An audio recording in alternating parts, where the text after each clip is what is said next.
Assalamu alaikum everyone. I hope you all are doing good. अच्छा now you all are asking for a video जिसमें जो है वो मैं थोड़ा सा शेयर करूँ आपके साथ P1 से रिलेटेड और P2 से रिलेटेड क्वेश्चंस, ठीक है।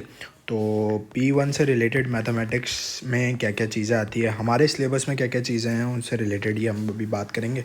P1 will be of 50 marks and for 1 hour, ठीक है। तो बी रेडी फॉर दैट। अच्छा, 1 आवर का पेपर होगा। ज़्यादा टाइम आप सोचने पे नहीं लगाइए, मतलब करने के लिए तो आई गेस टाइम बहुत होता है। 1 hour is more than enough to do the paper, but once you are doing a paper ना, so be alert while doing the paper, ठीक है। तो थोड़ा सा अटेंटिव, थोड़ा सा रिस्पॉन्सिबल होकर पेपर करिएगा। अगर आपने इसी तरीके से करा कि जो आ रहा है वो कर लिया, ठीक है, हाँ बेट्स है। फर्स्ट डू द थिंग्स जो आपको आती है, देन आप फिर उस पर जाओ जो चीज़ें आपको नहीं आती, जो चीज़ें आपको डिफ़िकल्ट लग रही है, but at least try to attempt every question, ठीक है। हमारे सिलेबस के according if I look on to the syllabus, तो सिलेबस में हमारे पास कुछ चीज़ें आ रही है। सबसे पहले हमारा टॉपिक आ रहा है नंबर्स का, ठीक है। फिर आ रहा है हमारे पास algebra. I recommend you to just watch this video, that will be maximum of 30 minutes, ठीक है। अलजेब्रा आ रहा है। फिर अलजेब्रा में बहुत सारी चीज़ें हैं, हम अलजेब्रा को अभी डिस्कस करते हैं। Algebra is not limited. हमारे पास साइमल्टेनियस इक्वेशंस आ रही है, ये भी अलजेब्रा में ही आ जाती है, but I write it on something that is अलग फ्रॉम दीज टू टॉपिक्स। फिर उसके बाद अगर हम बात करें तो हमारे पास we can go for factorisation वगैरह अलजेब्रा में आ गई। अच्छा, और क्या आ रहा है, कोऑर्डिनेट ज्योमेट्री, इनइक्वालिटीज़, जो कि अलजेब्रा का पार्ट है, वो भी मैं नहीं लिख रहा, ठीक है। अलजेब्रा को मैं अभी बहुत तरीके से डिस्कस करूँगा, तो आपको सारी चीज़ें जहन में आ जाएंगी, ठीक है।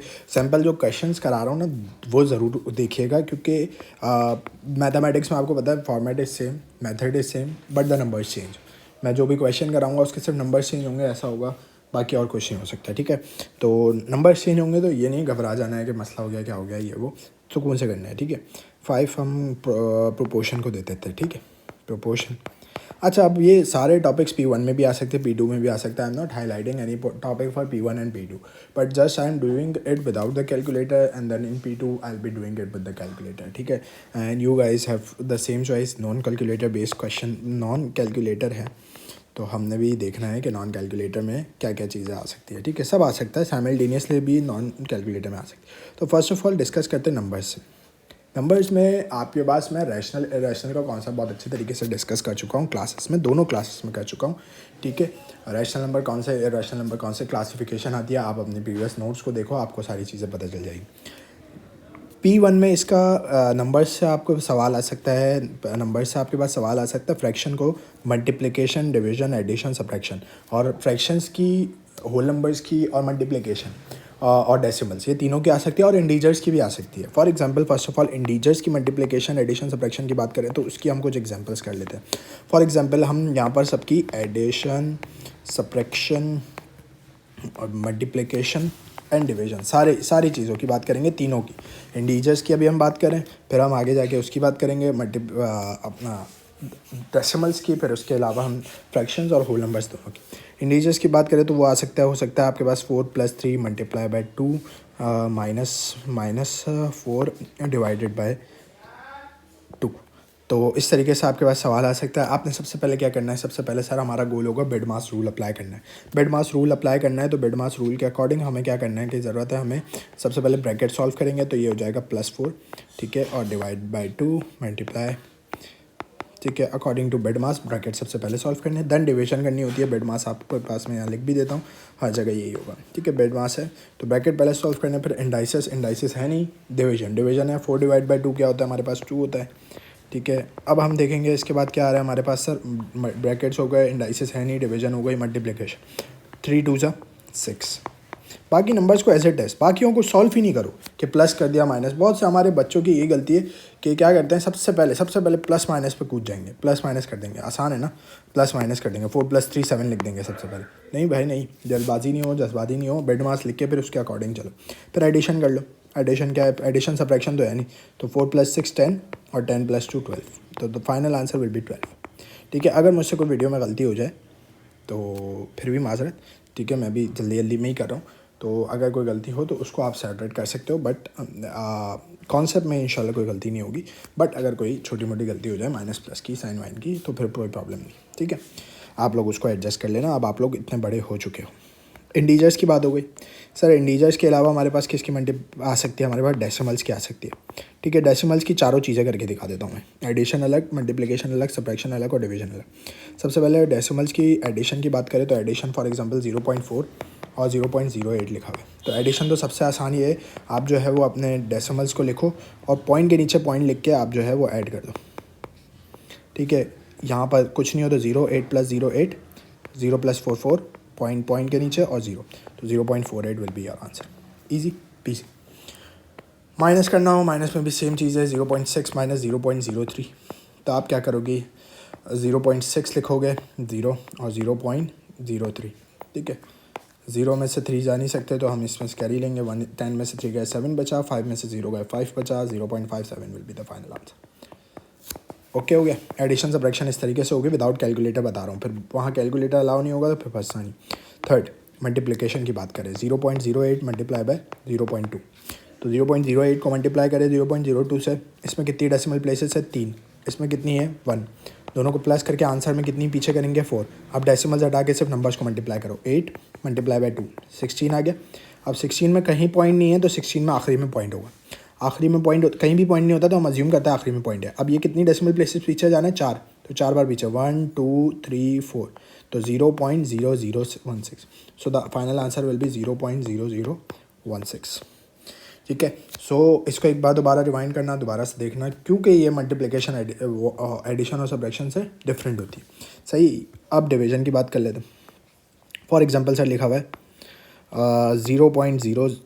0.12 डिवाइडेड बाय 0.06, ठीक है। नाउ लिसन वेरी केयरफुली, ठीक है। अच्छा 0.6 करते हैं, फिर 0. इसमें कितनी डेसिमल प्लेसेस है? सर इसमें है 2 डेसिमल प्लेसेस। इसमें कितनी है? 1। मल्टीप्लिकेशन में जब यहाँ पर मल्टीप्लाई का साइन होता था तो क्या कर देते थे हम, दोनों को प्लस करके 4 डेसिमल प्लेसेस पीछे लेके जाएंगे। यहाँ जब डिवाइड का होगा तो यहाँ -2 - 1 1, आंसर में 1 डेसिमल प्लेस पीछे जाना है, सही है। अब नंबर्स, बेसिक नंबर्स लिखो और डिवाइड करो उसको। 12 डिवाइड बाई 6 क्या आता है आपके पास? 2 आता है। ऐसे ही 6 × 1 = 6 एंड 6 × 2 = 12, तो 12 डिवाइड बाई 2, 12 डिवाइड बाई 6, 2 आ गया। अब 2 में कहीं पॉइंट नहीं है तो आखिरी में पॉइंट है। कितनी डेसिमल प्लेस पीछे जाना है? एक बार, तो एक बार जाओगे तो क्या आ जाएगा? 0.2 will be your final answer. Okay हो गया, आसान है, सही है। ये हो गया आपके पास मल्टीप्लिकेशन, एडिशन, सब्ट्रैक्शन और डिवीजन ऑफ हमारे पास साइंस हो गई। कुछ वर्कशीट्स में अपलोड कर दूंगा लेकिन वो रात तक होगी, क्योंकि प्रॉब्लम ये है आप लोग पहले वीडियो देख लो फिर उसके हिसाब से प्रैक्टिस करते रहना, ठीक है। P1 की वीडियो अभी आ गई, P2 का मैं देख लेता हूँ, पॉसिबल होता है तो मैं बना दूंगा। P1 P2 भी इसी में कवर कर लूँगा मैं, टेंशन नहीं लो। जब मैं P2 पे आऊँगा, ये P1 के टॉपिक्स हैं, ठीक है। जैसे P2 स्टार्ट करूँगा मैं बता दूँगा, सही।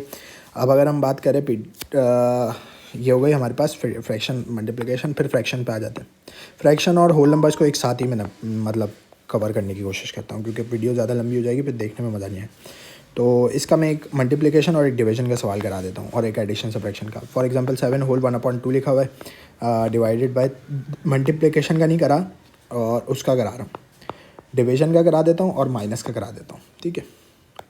4 होल 2/3 -2 होल 1/3, ठीक है। अब आपके पास गौर से देखना, पहले तो होल नंबर्स को इम्प्रॉपर फ्रैक्शंस बनाओ। 2 7 = 14, 14 + 1 15/2, डिवाइड का sign remains as it is. अभी नहीं सॉल्व करा। 3 × 3 और +2, 3 3 = 9, 9 + 2 11/3।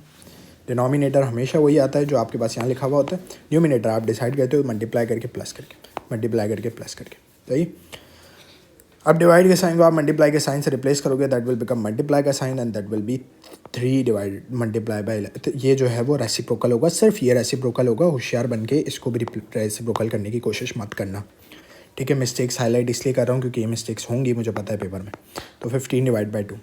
अब आपने देखना है कि क्या कोई चीज़ क्रॉस कैंसिल हो रही है, नहीं हो रही। 2 और 3 एक टेबल में नहीं आते, 15 और 11 एक टेबल में नहीं आते, 15 और 2 एक टेबल में नहीं आते, 3 और 11 एक टेबल में नहीं आते, तो कुछ भी कैंसिल नहीं हो रहा। तो कैंसिल नहीं हो रहा तो सामने सामने मल्टीप्लाई, सामने सामने मल्टीप्लाई होता है, सामने सामने कैंसिल नहीं होता। बेसिक कॉन्सेप्ट्स की धज्जियाँ मत उड़ाना। 15 multiply by 3 45 and 2 multiply by 11 22, so it will B 45/22, that will be your final answer, okay. If it is written to simplify it, तब भी आप सिंप्लीफाई करोगे. If it is not written to simplify then आपने तब भी simplify करना है, क्योंकि simplified answer is clearly written on the page of the instruction. You have to give simplified answer as much as possible. ठीक है, in all your paper. सही. फिर ये हमारे पास माइनस का सवाल आ रहा है. अब देखना माइनस का ध्यान से जहन खोल के. 3 4 12, 12 + 2 14/3. ठीक है, सेम वही चीज़. 2 4 8, 8 + 1 9/4. डिनोमिनेटर यही आएगा और न्यूमिनेटर जो है वो डिसाइड करते हैं हम मल्टीप्लाई. अब देखो दोनों डिनोमिनेटर्स अलग हैं. When you have separate denominators and you have the sign of subtraction and addition in between, you have to take LCM. अगर मल्टीप्लिकेशन और डिवीजन का साइन है, क्रॉस मल्टीप्लाई या क्रॉस कैंसिल और आमने सामने मल्टीप्लाई.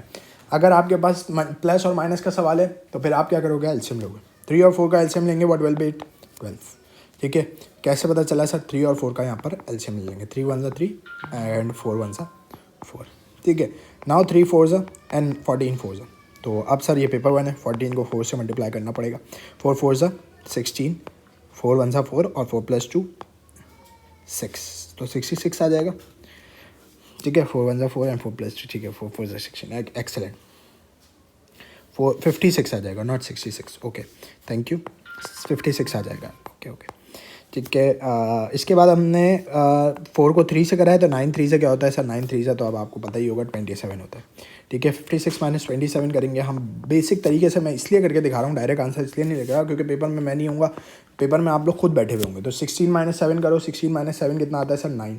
4 - 2 करो सर, 2 आता है. 29 आया. 29/12. क्या 29 और 12 एक टेबल में आते हैं? नहीं सर. तो आप सिंप्लीफाई कर सकते हैं? नहीं सर. तो आप एज इट इज़ लिखेंगे. अगर एक टेबल में आते तो सिंप्लीफाई करके लिखेंगे. ओके हो गया. नहीं समझ आया दोबारा से रिवाइंड करके देखो. सही है, ये B1 के क्वेश्चंस हो गए. सही है. अब अगर हम आए थोड़ा सा और चलें, किस पे चलें सर? आगे और चलते हैं. ये हो गए नंबर्स. नंबर्स में और क्या चीज़ आ सकती है? HCF LCM. ठीक है, HCF LCM कैसे लेते हैं सब पता है. 2 नंबर्स का HCF लेके दिखा देता हूँ और LCM भी लेके दिखा देता हूँ. 45 and 32. If the examiner is ask 33 या 45 और 35 ले लेते हैं. ठीक है, if the examiner ask you to find out the HCF के लिए क्या करेंगे आप? सिंपल 2 नंबर्स को लिखेंगे, 45 and 35. तो 5 9s एंड 5 7s. ठीक है, अब ये दोनों कोई सॉल्व हो सकते हैं एक टेबल में? नहीं. तो योर HCF विल बी 5. ठीक है. If it is asking about LCM, तो LCM में क्या करेंगे सर? सेम चीज़ को उठा के यहाँ से ही हम कॉपी पेस्ट करते हैं.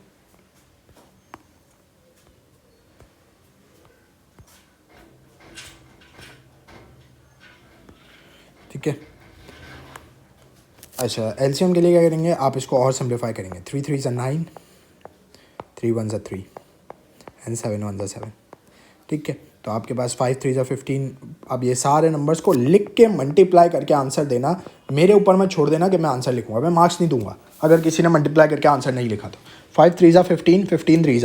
भाई नहीं आती ना मल्टीप्लिकेशन, मुश्किल है. यहाँ करो ना, सिंपल बेसिक तरीके से सिखा रहा हूँ ना. 3 5s 15, 3 1s 3, 35 आया. 35 45 आया. 3 5s 15, 1 इधर कैरी गया. 3 5s 40, 45 आया. अब क्या है? 45 × 7. नहीं आ रही सर, मुझे नहीं आ रही. बिल्कुल कोई मसला नहीं है. 45 × 7 करेंगे. 7 5 35, 7 4 28, 28 + 3 31. ओके हो गया. 315. That will be your final answer. बस नहीं आ रहा बेसिक तरीके से मैं भी कर रहा हूँ ना. इतना बड़ा टीचर आपका जब कर रहा है तो आप क्यों नहीं कर सकते? फिर आपको क्या मतलब ऐसा है कि आपने खुद डायरेक्ट करके लिखना है? अगर आपकी मेंटल मैथ्स इतनी अच्छी है, मुझसे भी ज़्यादा स्ट्रांग है, तो go for it. I will not say anything, लेकिन एक्यूरेट आंसर होना चाहिए. और नहीं है तो फिर करो ना, किस बात की शर्म है इस पर करने में. ठीक है, अच्छा ये हो गया आपके पास HCF LCM का सवाल आ सकता है. प्राइम फैक्टर्स पूछ सकता है आपसे. क्या पूछ सकता है? Prime factors. प्राइम फैक्टर्स कैसे निकालते हैं?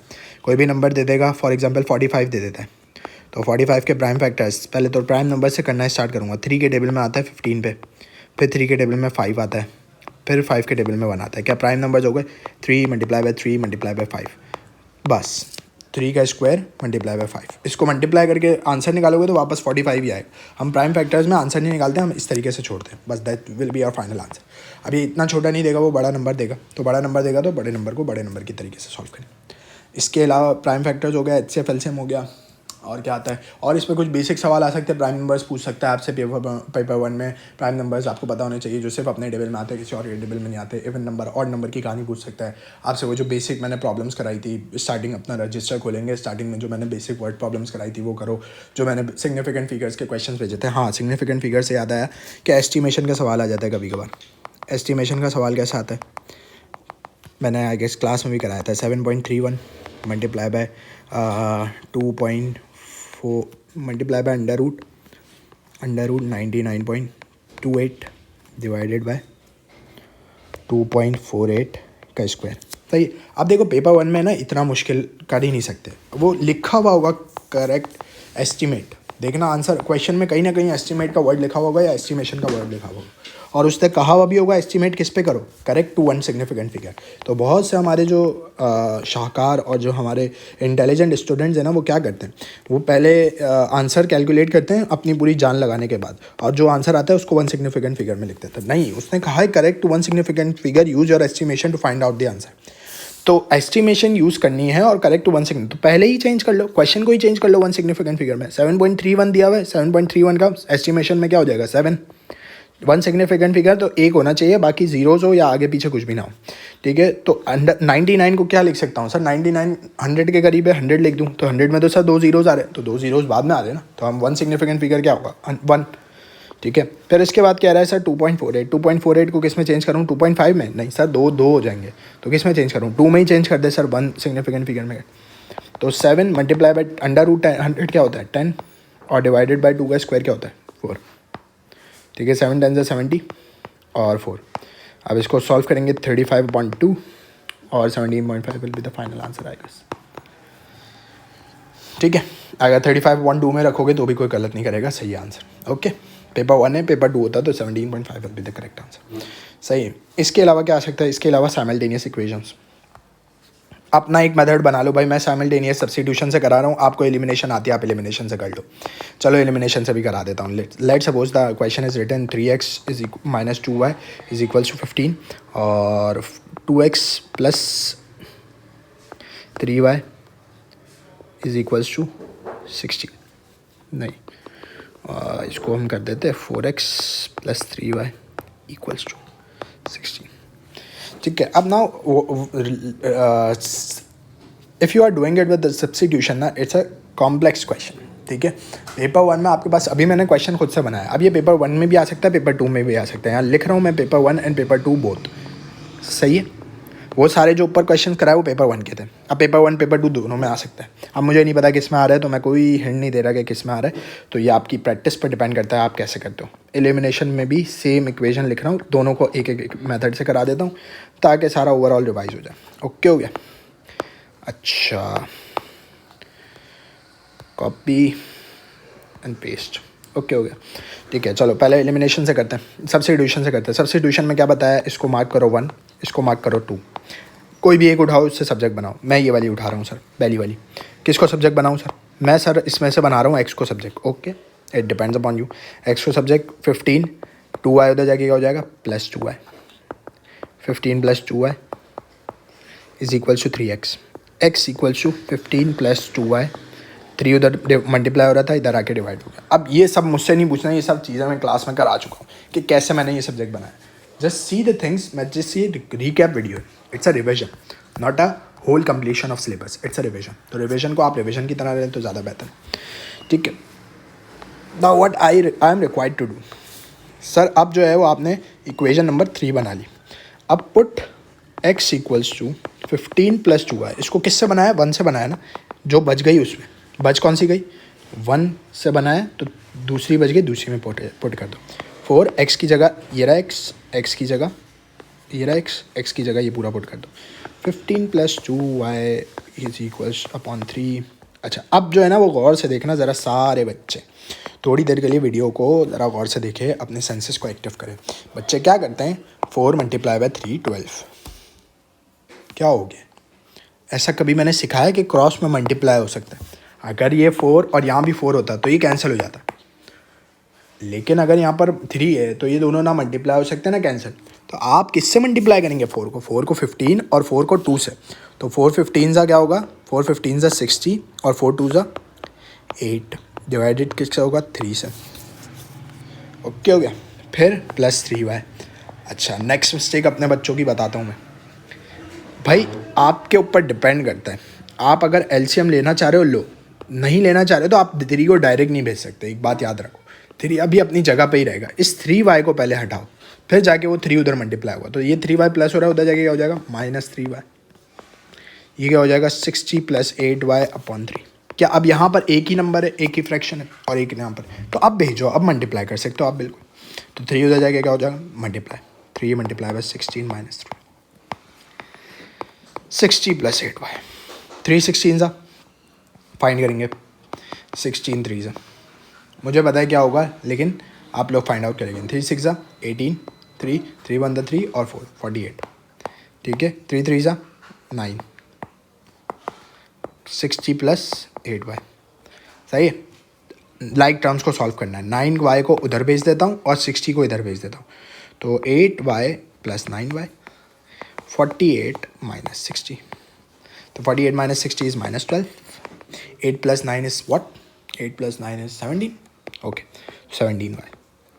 As I said that it will be either a paper 1 or a paper 2 question. If it is in paper 1, then you can leave this answer as it is. If it is in paper 2, you can also leave this answer as it is, or you can write it in the decimals. ठीक है, तो अब हमारे पास ये आ गया। Sir यहाँ तक सवाल ख़त्म? नहीं, बच्चे आधा सवाल ही भूल जाते हैं यहाँ पे। ये हो गया ना, अब ये इक्वेशन बनाई थी ना, एक्स की वैल्यू तो निकालो। साइमल्टेनियस इक्वेशन सॉल्व करने के लिए क्या दो चीज़ें चाहिए होती है, एक एक्स चाहिए होता है और एक वाई। ये मेन ऑब्जेक्टिव है साइमल्टेनियस इक्वेशन। तो वाई तो निकाल लिया सर, एक्स कैसे निकालें? इसके अंदर एक्स पुट कर दो, इसके अंदर वाई की वैल्यू पुट कर दो। एक्स इक्वल्स टू क्या है हमारे पास 15 + 2y/3। थोड़ा सा मुश्किल सवाल है तो गौर से देखें। 15 + 2 - 12/17/3। ठीक है, अब क्या करेंगे, इस डिवाइड को थोड़ी देर के लिए ना ऐसे लिख लो, 15 + 2 - 12/17। इस पूरे को ब्रैकेट में डालो और डिवाइड को डिवाइड ऐसे साइन के साथ लिख लो। कोई मसला नहीं है, कुछ नहीं होता। 2 12 से क्या हो जाएगा 14। अब ये इतना हार्ड क्वेश्चन जो है ना 24, इतना हार्ड क्वेश्चन पेपर 2 में ही आएगा। So you can put all the values in the calculator as it is and you can solve it out. Plus minus क्या हो जाएगा -15 और फिर ये डिवाइड का साइन है। अब आप एलसीएम ले लोगे, 15 17 से मल्टीप्लाई होगा, सॉल्व करोगे, आपके पास आंसर आ जाएगा। If I solve it the calculator will give me an answer of something. Let me do it. ठीक है, 24/17, 15 - 24 डिवाइडेड बाय 17। ठीक है, that will be 13.5 divided by 3, so it will be 4.5 I guess. ठीक है, तो आप देख लेना, आंसर आपके पास बहरहाल आ जाएगा। ठीक है, इस तरीके से। अब इसी तरीके से अगर हम एलिमिनेशन मेथड से करें तो एलिमिनेशन मेथड से कैसे कर सकते हैं? आसान। एलिमिनेशन मेथड आपके हाथ में। क्या करूं, किसी भी एक को पकड़ लो, वाई या एक्स को। मैं यहाँ पर देख रहा हूँ एक्स और वाई, एक्स जो है वो बड़ी बड़ी वैल्यूज़ है, वाई जो है वो एक 2 है और एक 3 है। अगर मुझे किसी एक को सिमिलर दोनों को सिमिलर बनाना पड़ेगा, तो दोनों को सिमिलर बनाने के लिए क्या करेंगे, मल्टीप्लाई बाय इसको 2 कर दो और इसको मल्टीप्लाई बाय 3 कर दो, क्रॉस मल्टीप्लाई कर दो। ठीक है, इसको 6 बनाना है, ये दोनों 6 बन जाए किसी तरह। तो 3 3 = 9x - 2 3 = 6y = 15। ठीक है, 4 2 = 8x + 3 2 = 6y = 16। अच्छा, ये मैंने गड़बड़ करी ना, यही गड़बड़ बच्चे भी करते हैं। 15 को 3 से नहीं मल्टीप्लाई करेंगे, 15 3 = 45, 16 2 = 32। सही है, दो इक्वल्स टू कि दोनों साइड मल्टीप्लाई होगा। Be remember this thing. अच्छा सर, साइन कब चेंज करते हैं? साइन जब चेंज करते हैं, अगर तुम इन दोनों को कैंसिल करना चाह रहे हो ना, तो इन दोनों के पास अपोजिट साइन होने चाहिए। क्या मेरे पास पहले से सवाल में अपोजिट साइन है? हाँ है, तो फिर मैं साइन चेंज नहीं करूँगा। लेकिन अगर नहीं होते तो फिर मैं साइन चेंज करता हूँ। ठीक है, अच्छा, +6 - 6 कैंसिल हो जाएंगे। 9x + 8x कितना हो जाएगा? 17x हो जाएगा। और ये आपके पास 45 + 32 हो जाएगा 7 और 7 77। तो 77/17 हो जाएगा आपके पास एक आंसर। x की वैल्यू 77/17 आ रही है, वहाँ पर 4.6 आ रही थी। इसको सॉल्व करोगे ऐसी ही हो जाएगी। और फिर y के अंदर आप इस इक्वेशन के अंदर x की वैल्यू पुट कर दोगे किसी भी इक्वेशन के अंदर इन दोनों में से, तो आपके पास y की वैल्यू आ जाएगी, जो कि y की वैल्यू आपके पास आएगी -12/17। ओके, ईजी है, ईजी है। ठीक है, थोड़ा सा ध्यान देना, थोड़ा सा तरीके से करना है, हो जाएगी सारी चीज़ें। ठीक है। ठीक है, ये पेपर 2 में ही आएगा अमूमन सवाल। अगर पेपर 1 में आता है तो फिगर्स आसान होगी जो कैंसिल हो रही होंगी आपस में, ठीक है, टेंशन नहीं लेनी। इसके अलावा कोऑर्डिनेट ज्योमेट्री का एक सवाल आ सकता है फुल फ्लेज। क्या आ सकता है कोऑर्डिनेट ज्योमेट्री? ठीक है, कोऑर्डिनेट ज्योमेट्री P1 P2 दोनों में आ सकता है, ठीक है, तो remember this thing, be alert, दोनों में आ सकता है, दोनों में आएगा भी, ठीक है। कोऑर्डिनेट ज्योमेट्री अलजेब्रा के लिए मैं अलग वीडियो बना रहा हूँ, अभी कोऑर्डिनेट ज्योमेट्री और प्रोपोर्शन करा के ख़त्म कर रहा हूँ, ठीक है। फिर अलजेब्रा के लिए मैं अलग वीडियो बना दूंगा जिसमें इनइक्वालिटीज़, अलजेब्रा, सारी चीज़ें डिस्कस कर लेंगे, तीनों फार्मूलाज वगैरह सब कुछ, ठीक है। कोऑर्डिनेट ज्योमेट्री के अगर ये पार्ट 1 है, ठीक है, वीडियो का पार्ट 2 जो है वो थोड़े टाइम में आएगा, अभी मैं पार्ट 1 बना रहा हूँ, तो देख लेना, फिर बाद में पार्ट 2 करते हैं, सही। अच्छा, ये कोऑर्डिनेट ज्योमेट्री का फुल फ्लैज क्वेश्चन ए की मैं करा देता हूँ। ए की वैल्यू है -2, 3, बी की वैल्यू है 4, 4, -3 लिख सकते हैं। पूछो। अच्छा, ए और बी, सबसे पहला पार्ट पूछेगा डिस्टेंस।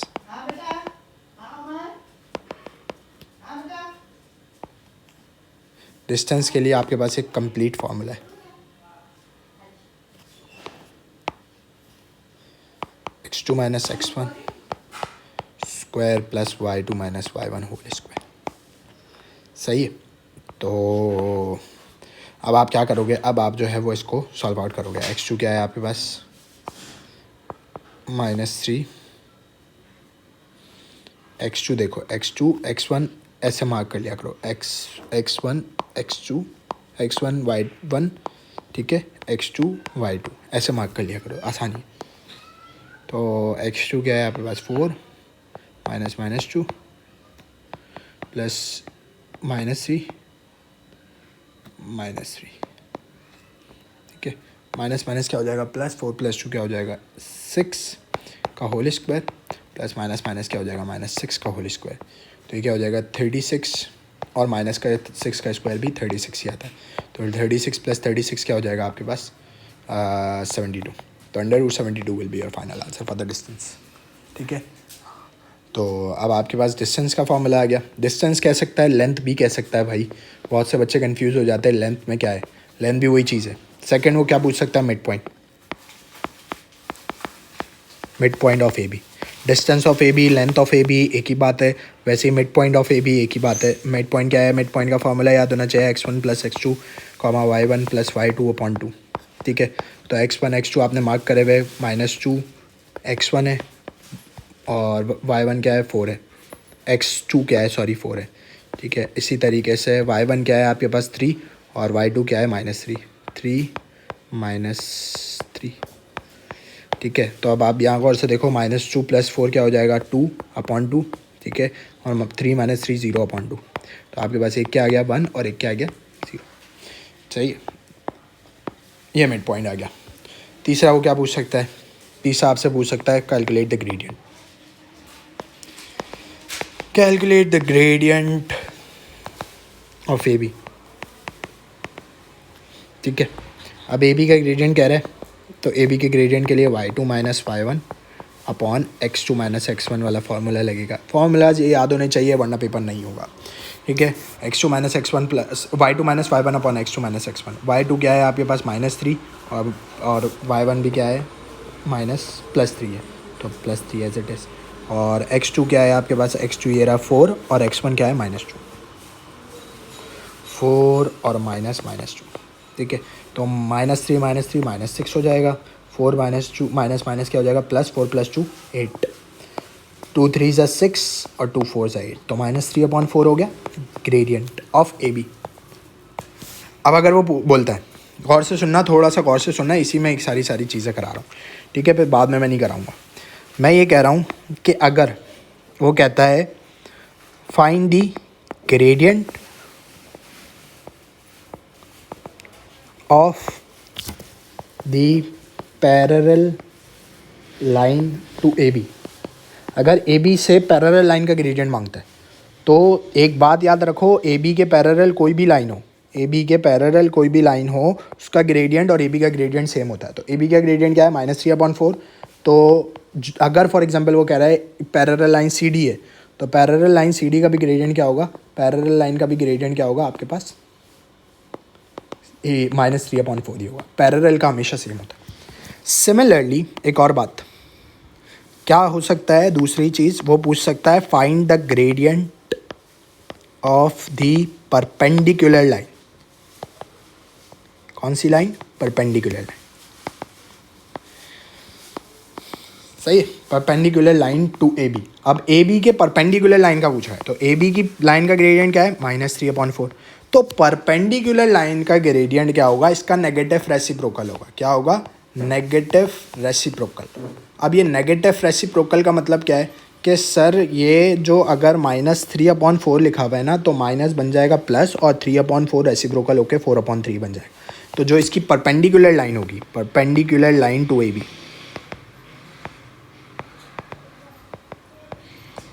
उसका ग्रेडियंट क्या होगा, +4/3। सही है। अब वो पूछ सकता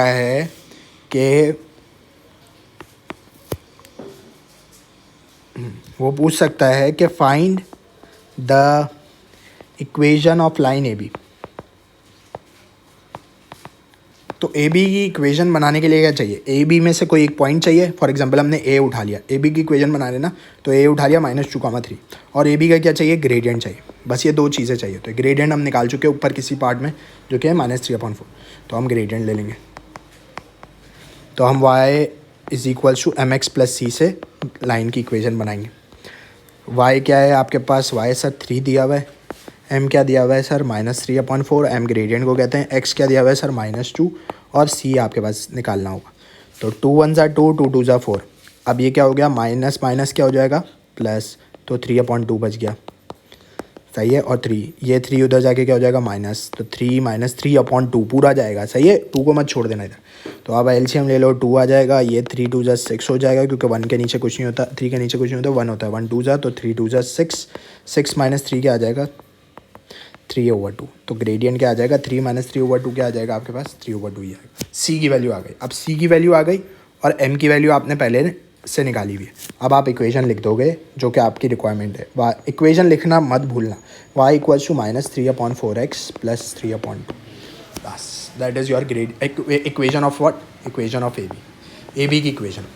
अच्छा, इसके अलावा एक लास्ट पार्ट पूछ सकता है कोऑर्डिनेट ज्योमेट्री में, कि फाइंड द इक्वेशन। 2 पार्ट्स और है, सॉरी एक और है, इसके बाद एक और। Find the equation of parallel line to A B. A B की पैरेलल लाइन का ग्रेडियंट इक्वेशन पूछ ले। तो अगर आपको ए बी की पैरेलल लाइन का ग्रेडियंट पूछ रहा है, तो ए बी की पैरेलल लाइन का कोई ना कोई विच पासेस, उसने पॉइंट भी बताया होगा ज़रूर 100%, विच passes through it's mid point. अच्छा, उसने कह दिया ए बी की मिड पॉइंट से पास हो रहा है। तो अब सर एक पॉइंट तो पता होना चाहिए ना, ए बी में तो हमें ए पॉइंट पता था, बी भी पता था। अब यहाँ पे कौन सा पॉइंट लें, यहाँ पे वो ए बी का मिड पॉइंट कह रहा है। तो ए बी का मिड पॉइंट कहाँ निकाला हुआ है, हमने यहाँ निकाला हुआ है 1,0। तो हम कौन सा पॉइंट यूज़ करेंगे, 1,0। सर ग्रेडियंट कौन सा यूज़ करेंगे, ग्रेडियंट आपने निकाला है ना, पैरेलल लाइन का ग्रेडियंट कह रहा है ए बी की पैरेलल लाइन। तो हमने अभी बात करी थी कि ए बी की पैरेलल लाइन का ग्रेडियंट जो ए बी का ग्रेडियंट होगा वही। तो हम क्या यूज़ करेंगे, -3/4। क्या है हमारा, ये एम है, और ये हमारा क्या है, पॉइंट है। पॉइंट कुछ भी ले सकते हो, पॉइंट आपके पास कुछ भी, मतलब जो उसने रिक्वायरमेंट में कहा हो। मिड पॉइंट का है तो मिड पॉइंट, और कोई पॉइंट बता रहे वो खुद से, तो वो पॉइंट ले लोगे। ठीक है। अगर फॉर एग्जांपल मिड पॉइंट की जगह उसने 3,2 लिखा हो, 3,2 ले लो। उससे मिड पॉइंट लिखा है, हम ऊपर से जाके मिड पॉइंट ले लेंगे। नहीं निकाला होगा तो निकाल लेंगे हम। सही, फॉर्मूला आपको पता है। अब y = mx + c।